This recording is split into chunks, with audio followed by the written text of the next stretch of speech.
பணம் சம்பாதிக்கிறேங்கிற, எவ்வளவு பணம் சம்பாதிப்பாய், சம்பாதிச்சு என்ன பண்ணுவாய்?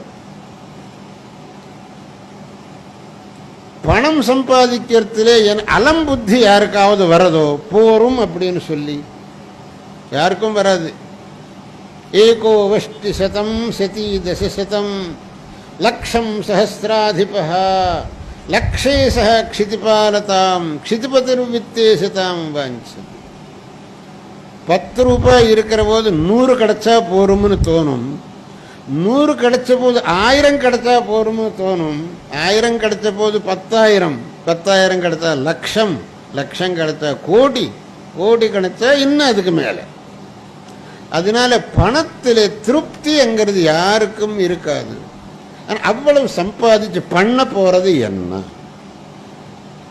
என்ன ஒரு பெரிய கோடீஸ்வரன் ஆனாலும் ஒரு அதி ஏழையானாலும் அவ சாப்பிட்ற அளவு ஒன்று தானே.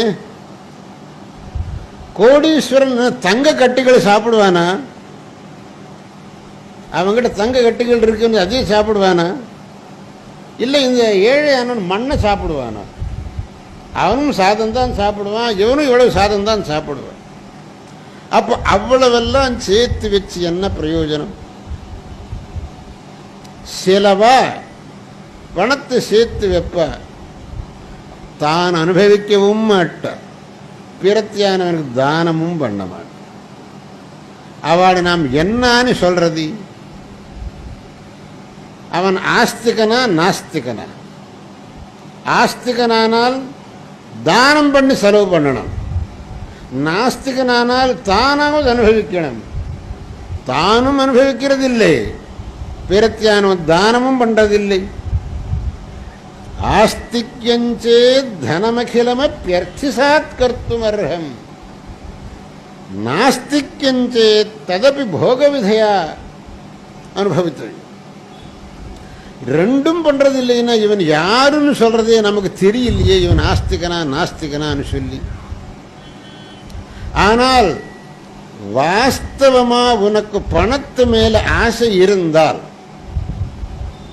உண்மையா எந்த அளவுக்கு ஆசைன்னு கேட்டாக்கு, என்னுடைய பணத்தை நான் சத்தத்துக்கு அப்புறம் கூட என் தலையிலே கட்டி கொண்டு கொண்டு போவேன் என்கிற இந்த அளவுக்கு உங்களுக்கு ஆசை இருந்தால் அதுக்கு ஒரு வழி உண்டு. நாங்கள் ஒரு வழி சொல்கிறோம், அந்த மாதிரி செய்யுங்க. போகிறப்பவும் நீங்கள் தலையில் கட்டிக்கிண்டே போகலாம். என்ன வழி அப்படின்னு கேட்டாக்க, இன்னைக்கு சத்பாத்திரத்தில் தானம் பண்ணுங்க. மிருதோப்யர்த்தம் மோக்ஷ்யாமி பத்வா நேஷ்யாமி மூர்தனி இதி சேத் சுத்ருடா புத்தி பாத்ரே தேயமசங்கிதம். வாஸ்தவமா உங்களுக்கு நான் போனதுக்கு அப்புறம் என்னுடைய சொத்து என் கூடயே வரணும், என் பணம் என் கூட வரணும் அப்படின்னு உங்களுக்கு இருந்தால் இன்னைக்கு சத்பாத்திரத்தில் தானம் பண்ணுங்கோ.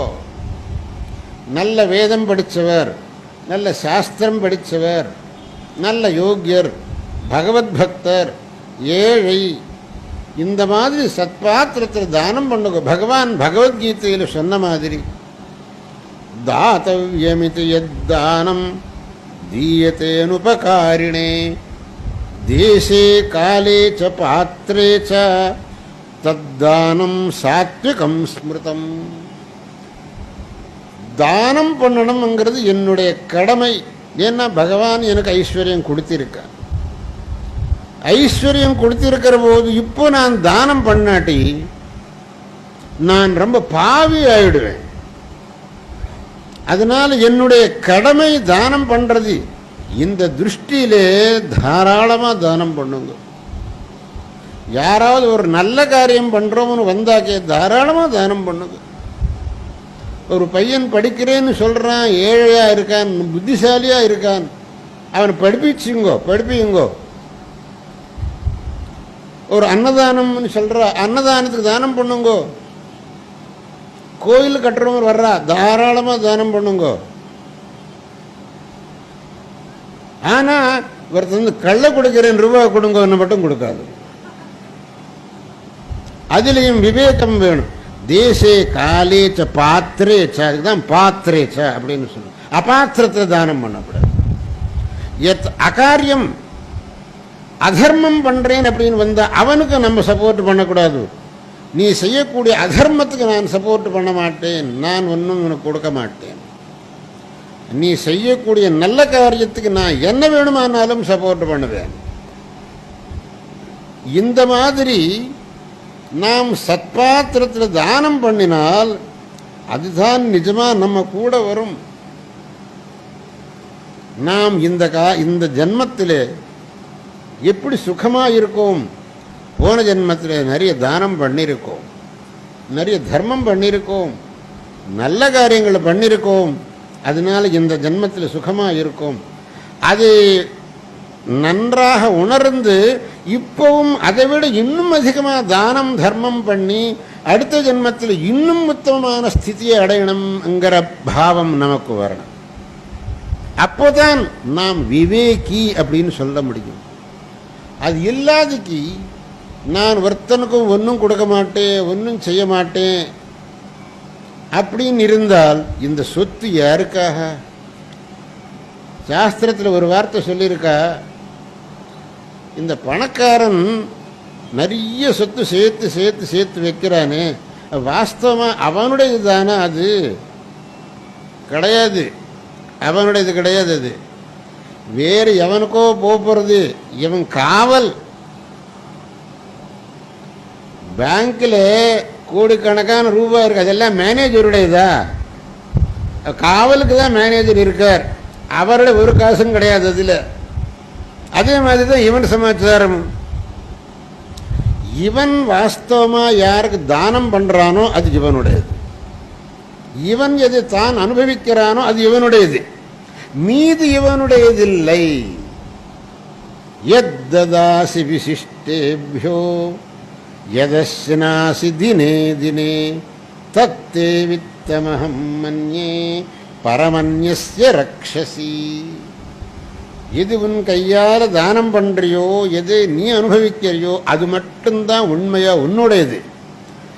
மீதி நீ எல்லாம் சேர்த்து வைக்கிறையோ அது உன்னுடையது இல்லை. அது எவனுக்கு சேர போகிறதோ தெரியாது, அவன் என்ன பண்ண போகிறானுங்கிறதுன்னு தெரியாது, அவன் எந்த அகாரியத்துக்கு செலவழிக்க போகிறானோ, என்ன பாபகாரியம் பண்ண போகிறானோ அதுவும் தெரியாது. அப்படி இருக்கிற போது நாம் நம்முடைய இந்த விவேகத்தை உபயோகம் செய்து சத்காரியங்களை செய்யறதிலே, சத்கர்மானுஷ்டானங்கள் செய்யறதிலே, தான தர்மங்கள் செய்யறதிலே நம்ம ஐஸ்வர்யத்தை விநியோகம் பண்ணணுமே வழியா அதை அப்படியே வச்சிருக்கிறதுல அர்த்தமே இல்லை.